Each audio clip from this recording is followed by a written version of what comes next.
నమస్కారం, వార్తలకు స్వాగతం. ముందుగా ముఖ్యాంశాలు. టీడీపీ అధినేత నారా చంద్రబాబు నాయుడు మీడియా సమావేశం, పలు అంశాలపై వివరణ.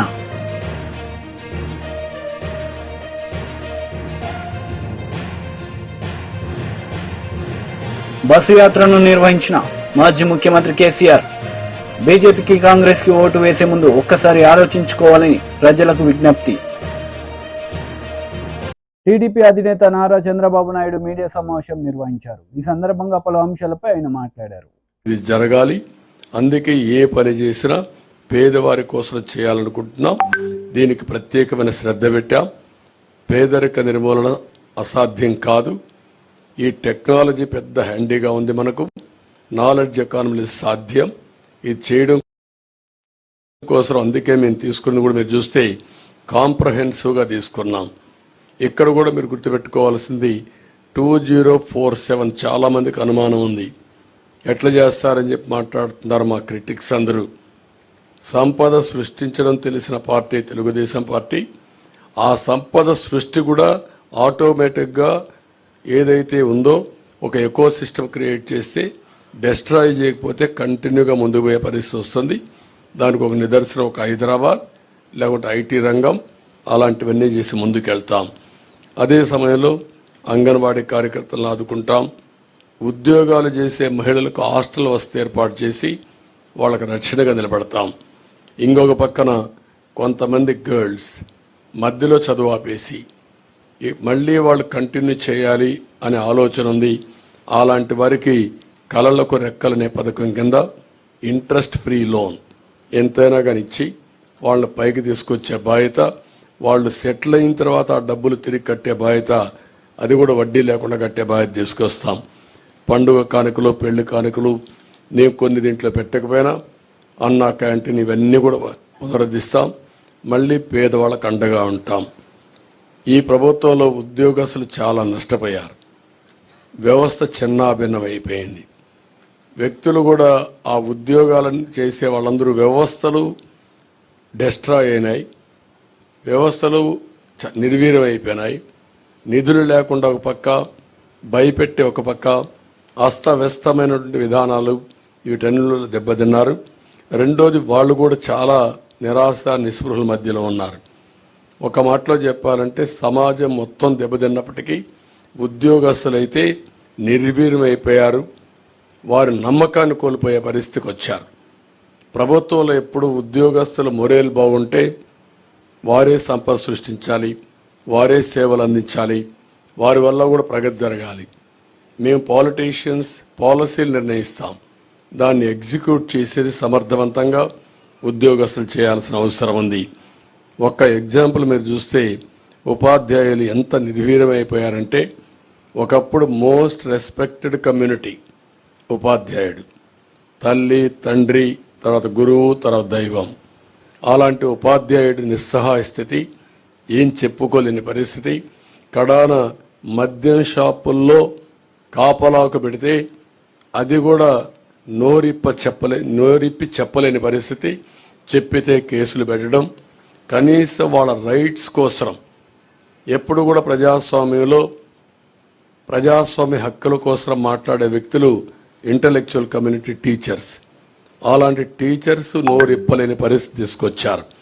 ఇంకొక పక్కన మనం ఒకసారి చూస్తే వీళ్ళందరిలో పిఆర్సీ లేదు, ప్రావిడెంట్ పిఎఫ్ లేదు, సరెండర్ లీవులు లేవు, లేకపోతే టీఏలు లేవు, లేకపోతే ఏది కూడా లేకుండా 20,000 25,000 కోట్ల రూపాయల బకాయిలు పెట్టి అడిగితే వాళ్ళ మీద కేసులు పెట్టడం, వాళ్ళ సంఘ నాయకులను అరెస్టులు చేయడం, కావాలని కేసులు పెట్టి ఏసీబీ కేసులు పెట్టి వేధించడం, ఇది ఒక ఆనవాయితీగా అయిపోయింది. అందుకని మళ్ళా వాళ్ళ యొక్క ఆత్మ విశ్వాసాన్ని పెంచుతాం, ఆత్మ గౌరవాన్ని పెంచుతాం. ఆ విధంగా పీఆర్సీ ఇవ్వడం కానీ, పీఆర్సీ వచ్చే లోపల ఇంటీరియం రిలీఫ్ కూడా ఇస్తాం. ఇంటీరియం రిలీఫ్ ఇచ్చి వాళ్ళకి ఇవ్వాల్సిన డబ్బులు కూడా ఫేజ్డ్గా అవన్నీ కూడా క్లియర్ చేసి ప్రతి నెల జీతాలు వచ్చే పరిస్థితికి మళ్ళీ తీసుకొస్తాం. ఆర్థిక వ్యవస్థని మెరుగుపరుస్తాం. అదే మరిగా ఏదైతే సిపిఎస్ ఉందో ఆ సిపిఎస్ను కూడా సమీక్ష చేసి ఏ విధంగా దీన్ని చేస్తే పరిష్కార మార్గం, సరైన మార్గం చూపించగలుగుతామో దానికి కూడా ఒక సమస్య పరిష్కారం కోసం కృషి చేస్తాం. ఇది కాకుండా తక్కువ జీతాలు పొందే అవుట్ సోర్సింగ్ కానీ, లేకపోతే అంగన్వాడీ కానీ, లేకపోతే మీకు పోలీసు వ్యవస్థల్లో ఉండే వీళ్ళందరికీ కానీ వాళ్ళందరినీ ఏ విధంగా చేయాలో అవన్నీ చేస్తాం. వాలంటీర్స్కి కూడా ఒక 10,000 రూపాయలు వేతనం పెంచుతాం. పాడి పరిశ్రమ స్వయం ఉపాధికి ఉపయోగపడుతుంది. దీన్ని కూడా పెద్ద ఎత్తున అభివృద్ధి చేస్తాం. ఇది కాకుండా కాపు సంక్షేమం కోసం ఒక 15,000 కోట్ల రూపాయలు ఖర్చు పెడతాం. ఇప్పుడు ఫస్ట్లో మీరు చూస్తే ఈబీసీ తీసుకొచ్చాం. ఈబీసీ తీసుకొచ్చినప్పుడు పోలవరంలో వారాహి విజయబేరి బహిరంగ సభలో పవన్ కళ్యాణ్ పాల్గొన్నారు. ఈ సందర్భంగా ఆయన ప్రసంగించారు. పాస్పోర్ట్ మీద ప్రధానమంత్రి గారు మోదీ గారు అయ్యారని చెప్పి ప్రధానమంత్రి గారి ఫోటో వేసుకోవట్లేదు కదా. అలాగే డ్రైవింగ్ లైసెన్స్ మీద ఆంధ్రప్రదేశ్ రాజముద్ర ఉంటుంది, లేదంటే Indian union motor driving licence అని ఉంటుంది, కానీ జగన్ ఫోటో ఉండదు. మన దరిద్రం ఏంటంటే ప్రతి పాస్ పుస్తకం మీద ఒక చిరాకైన నవ్వుతోటి జగన్ ఫోటో కనిపిస్తుంది. నీ ఫోటో ఎందుకు వేసుకోవాలయా? మీరు అడగాలి. యువత పవర్ స్టార్ అని మాట్లాడతారు మీరు కూర్చోబెట్టి. మీరు అడగాల్సింది జగన్ని. ఈ కోపం, ఈ స్లోగనీరింగ్ వైసీపీ వాళ్ళ మీద చూపించండి, వాళ్ళ నాయకుల మీద చూపించండి. మీ ఫీజు రీఎంబర్స్మెంట్లు మీకు వచ్చినాయా? ఎవరికన్నా ఫీజు రీఎంబర్స్మెంట్లు వచ్చినాయా? మీకు ఫీజు రీఎంబర్స్మెంట్ రాకపోతే ఏం చేస్తాం? ఎవరిని అడగాలి? కోపాన్ని ఎవడి మీద చూపిస్తాడు? ఎన్నికల్లో మీరు చూపించాలి మీరు. అలాగే land titling act, Jagan land grabbing act కి మన పాస్ పుస్తకాల్లో జగన్ బొమ్మ వేసేసుకున్నాడు. మనకి సరిహద్దు రాళ్లలో జగన్ బొమ్మ. వీళ్ళకి ఇప్పటి నుంచి కాదు, జగన్ కుటుంబీకులకి వాళ్ళ తాతగారి దగ్గర నుంచి పక్కన పడే ఆస్తి లాక్కోవడం చాలా ఆనవాయితీ వాళ్ళకి. దానికి ఇన్సిడెంట్ కూడా చెప్తా. వెంకట్ నరసాయి గారు అని చెప్పి రైల్వే కోడూరులో వెరైటీస్ మైన్, ఆయనకి పాప అక్కడ ఉన్నాయని కనిపెట్టిన వ్యక్తి, గుర్తించిన వ్యక్తి. ఆయన ఒక చిన్న మైనింగ్ లీజ్ తీసుకొని వైఎస్ జగన్ గారి తాతగారికి మనుషుల్ని పనికి పెట్టుకున్నారు. పనికి పెట్టుకుంటే వెంకట నరసాయి గారిని కొద్ది రోజుల తర్వాత ఏమైందో తెలియదు, అని చనిపోయారు. ఆ వెరైటీస్ మైన్ వైఎస్ కుటుంబీకులకు వెళ్ళిపోయింది. సో పక్కనోడి ఆస్తి దోచుకోవడం అనేది అది వాడి కుటుంబ లక్షణం, అది వారి డిఎన్ఏలోకి వెళ్ళిపోయింది. ఎందుకు చెప్తున్నానంటే మన ఆస్తుల మీద జగన్ ఫోటో ఏంటి? అది మన ఆంధ్రప్రదేశ్ రాజముద్ర ఉండాలి తప్ప వైఎస్ జగన్ ఫోటో ఎందుకు? ఇది మనం ఆలోచించాలి. అలాగే ఉదాహరణకి ఈ యాక్ట్ వచ్చిన తర్వాత మీ ఇల్లు మీది అని చెప్పి మీరు ఆఫీసర్ దగ్గరికి వెళ్ళాలంట, వెళ్ళి అప్లై చేసుకోవాలి. మళ్ళీ ఓకే అని పెట్టకపోతే మళ్ళీ సంతకం మళ్ళీ గుర్తించరు. పోనీ మీరు కొంతకాలం వేరే ఊరు వెళ్ళారనుకుందాం, వైసీపీ నుంచో వాళ్ళ నాయకులు సజ్జల రామకృష్ణారెడ్డి గారు కానీ మిథున్ రెడ్డి గారు కానీ వాళ్ళ మనుషులు మీ ఇల్లు ఆక్రమించేశారనుకో, ఆక్రమించేస్తారు. జనరల్ గా అలా కబ్జా పెడితే మనం వెళ్ళి పోలీస్ స్టేషన్కి వెళ్ళాలి, ఆ తర్వాత కోర్టులకు వెళ్ళాలి. ఇప్పుడు మన కోర్టులకు వెళ్ళడానికి లేదు. ఎక్కడికి వెళ్ళాలి? వెళ్ళి కోర్టుకి వెళ్ళి ఆప్షన్ తీసేశారు. కోర్టుకి వెళ్ళకూడదంట, వెళ్ళి అధికారుల దగ్గరికి వెళ్ళాలంట. అధికారులు వాళ్ళ మనుషులైతే మన మాట ఎవడంటాడు? ఈరోజు చూశారు కదా, చిన్నపాటి పని చేసుకోవాలంటే వాళ్ళ అధికారులు చెప్పకపోతే మన మాట వింటల్లా. అలాంటిది మన మాట ఎవరింటారు? వెళ్ళి వాళ్ళ చెంచా వాళ్ళ కింద పనిచేసే ఆఫీసర్ దగ్గరికి వెళ్ళాలి. వాళ్ళ కొత్త రూల్ ప్రకారం మన ఆస్తులకి డాక్యుమెంట్స్ ఉండవు, ఒరిజినల్స్ అన్ని వాళ్ళ దగ్గర ఉంటాయంట. కేవలం జెరాక్సే మన దగ్గర పెడతారంట. ఈ జెరాక్స్ ఇచ్చి వీళ్ళు ఏమైనా చేయొచ్చు. దున్నేవాడిది భూమి. రాంబాబు గారిని అడగండి, వామపక్ష ఉద్యమాల్లో తిరిగి మనం అర్థం చేసుకున్న వ్యక్తి. దున్నేవాడిదే భూమి, దున్నేవాడిదే భూమి అని ఒక వామపక్షం ఒక స్లోగన్, అది నినాదం. కానీ ఇక్కడ దున్నన ప్రతి భూమి వైఎస్ జగన్దే అయిపోతుంది. పొద్దున భవిష్యత్తులో ల్యాండ్ గ్రాబింగ్ యాక్ట్ వస్తాయి. ఉండని ప్రతి ఇల్లు వైసీపీ నాయకులది అయిపోతుంది. దున్నే ప్రతి భూమిని తాకట్టు పెట్టేస్తారు, ఉండే ప్రతి ఇల్లుని తాకట్టు పెట్టేస్తారు. మన ఆస్తుల మీద మనకి హక్కు లేకుండా చేస్తున్నారు. ఇక్కడ ఆడబిడ్డలు ఉన్నారు, మీ బిడ్డలకి ఎవరైనా పెళ్లి చేయాలంటే మీరు కూర్చొని పసుపు కుంకాల కింద స్టాంప్ పేపర్లు ఇస్తాం వచ్చిన అల్లుడికి. రేపు పొద్దున ఎక్కడ ఏమి ఇస్తాం? జెరాక్స్ ఫోటోలు ఇస్తే మనకి తీసుకుంటారా? ఒకసారి ఆలోచించండి. ఇవన్నీ జెరాక్స్ ఇస్తే పెళ్లిళ్ళు జరుగుతాయా? రేపు పొద్దున కష్టం వచ్చింది, బ్యాంకులు ఒరిజినల్ స్టేట్మెంట్స్ అడుగుతాయి. దానికి దానికి ఏం వివరణ ఇచ్చారు వైసీపీ వాళ్ళు? రేపు పొద్దున కష్టం వచ్చింది, పక్కడికి వెళ్ళి మనం కూర్చోబెట్టి తనఖా పెట్టాలి అంటే, వడ్డీ వ్యాపారి దగ్గరికి వెళ్ళాలి అంటే, మనం తెలిసిన వాడి దగ్గరికి వెళ్ళాలంటే ఒరిజినల్ డాక్యుమెంట్స్ అడుగుతారు. ఒరిజినల్ డాక్యుమెంట్స్ లేకుండా ఫోటో స్టాట్ ఇస్తానంటే ఎవరు తీసుకుంటారు? సో దీన్ని దృష్టిలో పెట్టుకొని ఇది ఒక అరాచక ప్రభుత్వం. ఇది 5 సంవత్సరాలు విధ్వంసం క్రియేట్ చేశారు. కేసీఆర్ బస్సు యాత్ర నిర్వహించారు.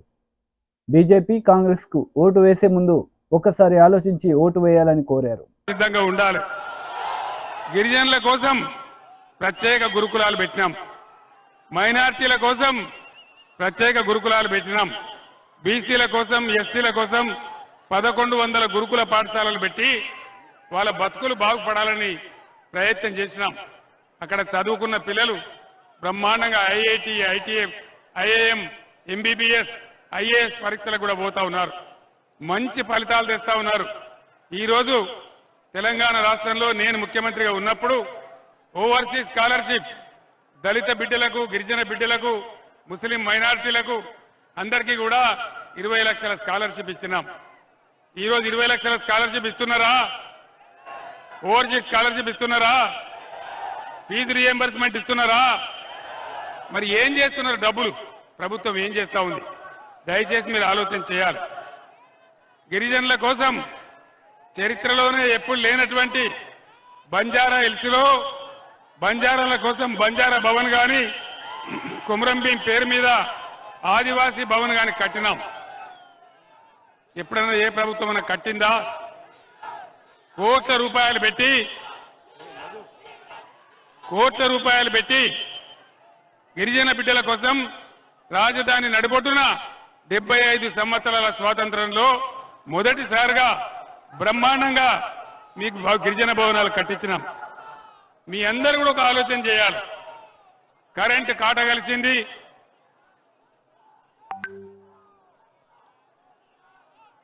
ఈరోజు ఇది కూడా తీసేయి. సింగరేణి బిడ్డలకు కూడా బీఆర్ఎస్ హయాంలో ఎటువంటి లాభాలు చేసినామో, ఏమేమి మీకు సాయం జరిగిందో మీ అందరికీ తెలుసు. తెలంగాణ స్పెషల్ ఇంక్రిమెంట్ ఇచ్చినాం, బోనస్ ఇచ్చినాం, చరిత్రలో ఎప్పుడు లేనంత పెంచినాం. ఇప్పుడు ఈ ప్రభుత్వం సింగరేణిని కూడా ముంచే కార్యక్రమంలో ఉంది. ఎందుకంటే మీ అందరికీ తెలుసు, ఈనాడున్న ముఖ్యమంత్రి చోటేబాయ్ నరేంద్ర మోడీ బడేబాయ్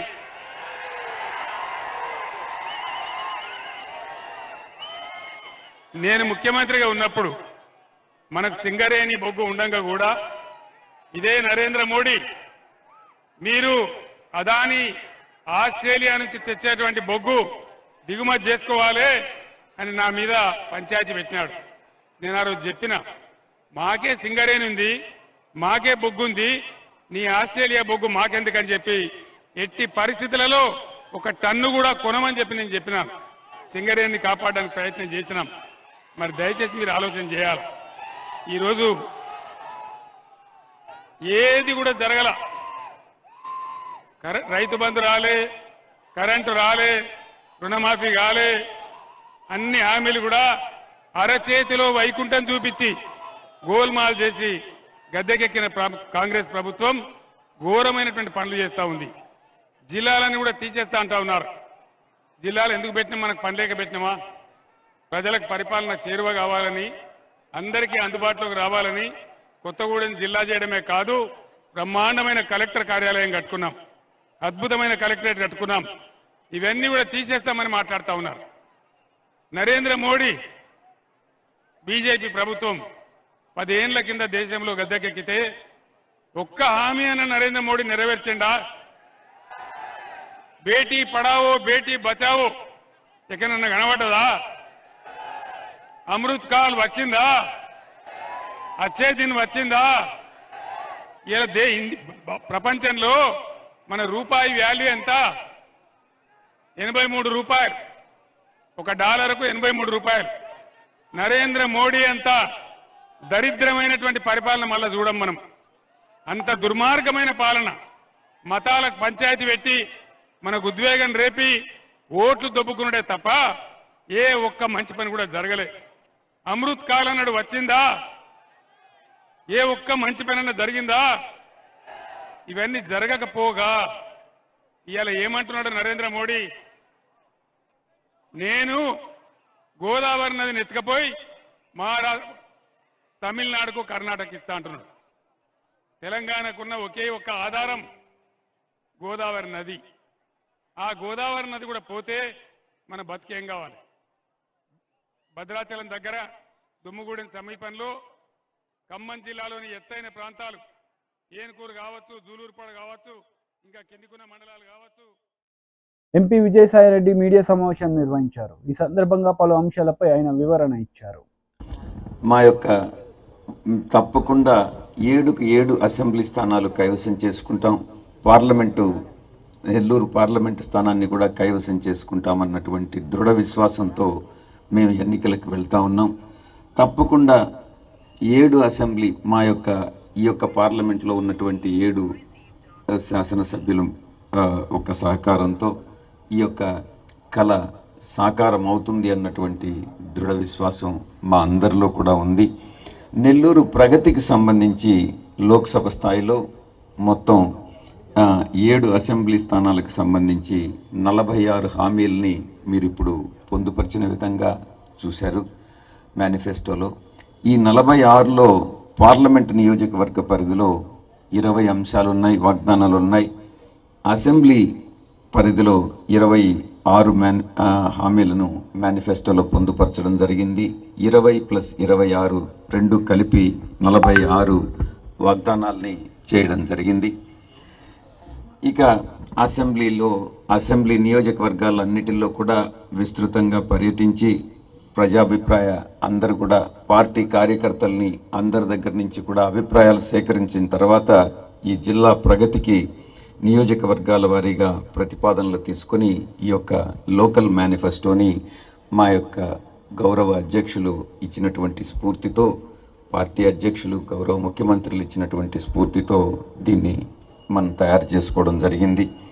అన్ని వాగ్దానాల్ని తప్పకుండా నెరవేర్చగలమన్నటువంటి దృఢ విశ్వాసం మా అందరిలో కూడా ఉంది. పూర్తి బాధ్యత, దీన్ని అమలు చేసేటటువంటి పూర్తి బాధ్యత, దీన్ని అంకిత భావంతో కార్యరూపంలోకి తీసుకొస్తామనని నేను, మా అందరూ శాసనసభ్యులందరం కూడా సంయుక్తంగా ఈ యొక్క ప్రెస్ కాన్ఫరెన్స్ని ద్వారా పాత్రికేయ మిత్రుల ద్వారా మేము నెల్లూరు పార్లమెంటు ప్రజలందరికీ కూడా తెలియజేసుకుంటా ఉన్నాం.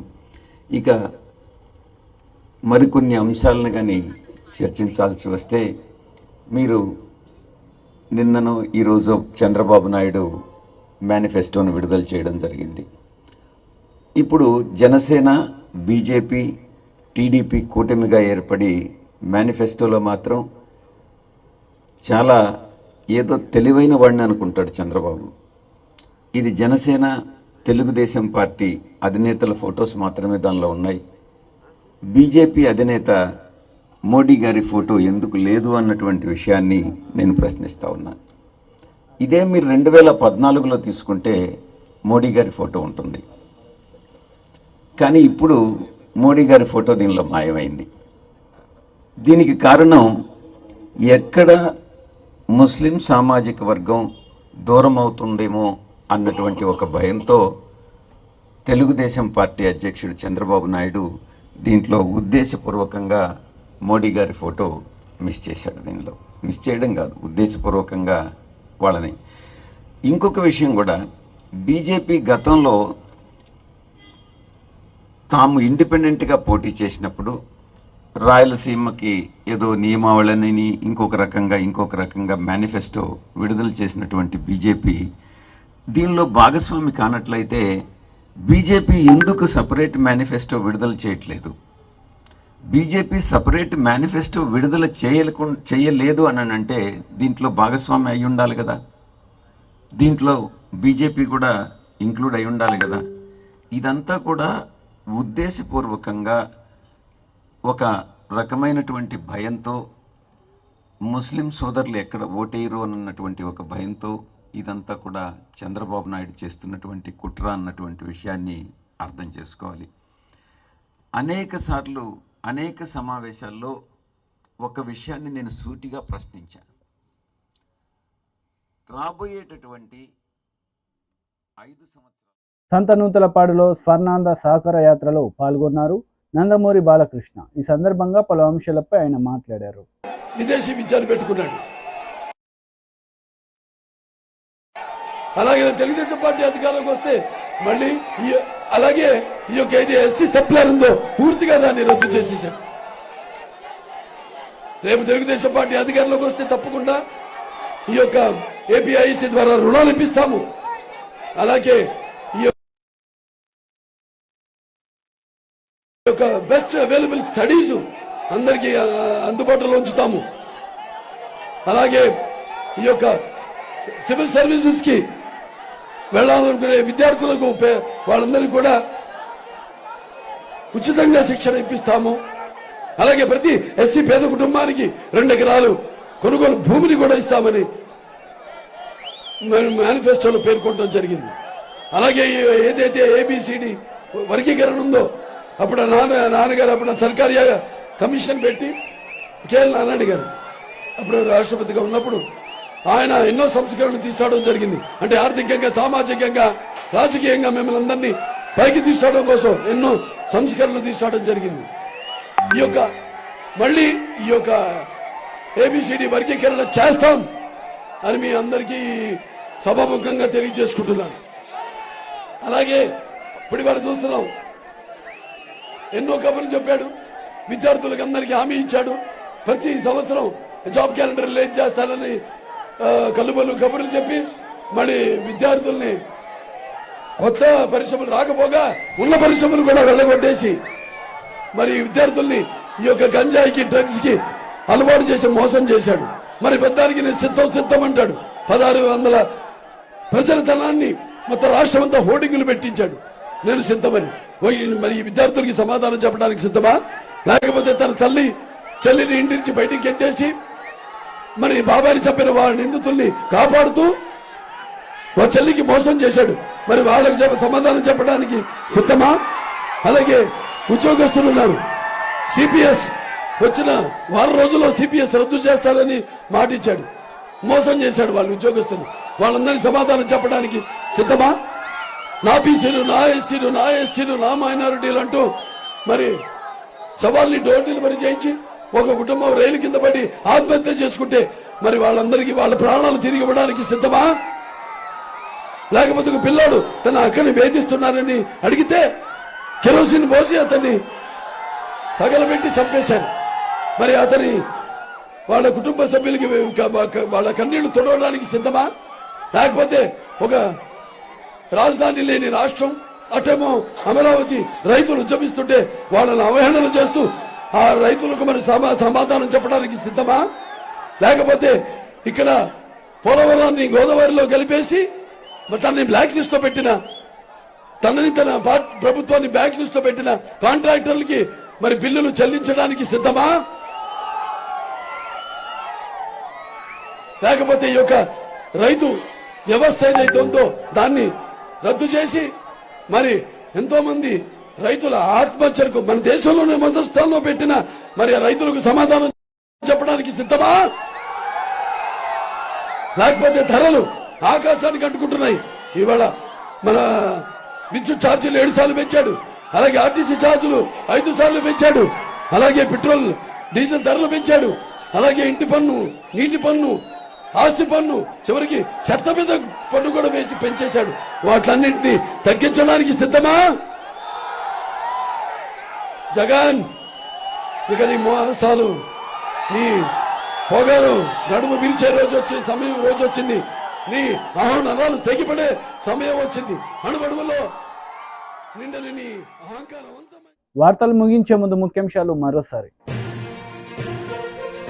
టీడీపీ అధినేత నారా చంద్రబాబు నాయుడు మీడియా సమావేశం, పలు అంశాలపై వివరణ.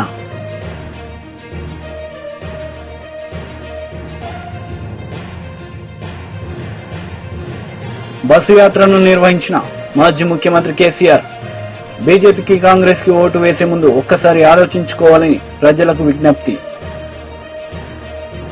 ఈ వార్తలు ఇంతటితో సమాప్తం. తిరిగి ప్రసారమయ్యే వార్తల్లో మళ్ళీ కలుద్దాం. అంతవరకు సెలవు. నమస్తే.